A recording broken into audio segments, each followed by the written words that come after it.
French Revolution. It was started when King Louis XVI is the king that was a knowledgeable man and always wanted to eat. During his throne, money is a huge problem because of debt. Important role in living France was bread, because bread is greater than life.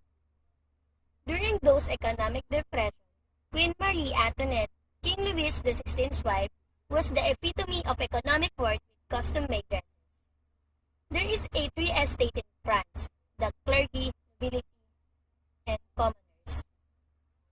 Nobility and clergy get what they want, and the commoners, constituted of 98% of population, had the fewest right and the least amount of land and the heaviest tax burden, and they also served the other two estates. The hierarchy was questioned by the Enlightenment, so the revolutionary ideas began to spread to the public, and this where revolution started. People of France wants a change, and clergy and nobility did not like that idea. So the clergy and nobility decided that commoners separate to the two estates. Commoners go to the different location and go to the tennis court that was taken in June 1789, where the peasant or the commoners become National Assembly. While in the tennis court oath was mastermind or led by Maximilien de Robespierre, signifying that French citizens formally stood in opposition to King Louis XVI. In response to this, King Louis XVI sent a guard in France, creating an idea to destroy the National Assembly. On 14th of July, Assembly decided they need a weapon, that they need a gun. And the gun was stored in the Bastille. So they go to the Bastille, and there 8,000 of people who have made an illogical decision that they couldn't make. That was killing. It is the end of the old monarchy and becomes the France Independence Day. Now let's go now to Jacobins, a revolutionary group with only logic of killing the king and queen.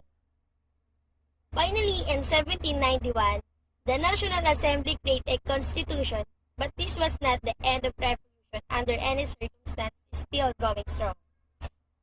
Jacobins give an important contribution in French Revolution. Jacobins, they decide to make France Republic in 1792 and make a constitution that was embodied. In France, revolutionary tools manufactured the guillotine, which became a very valuable tool.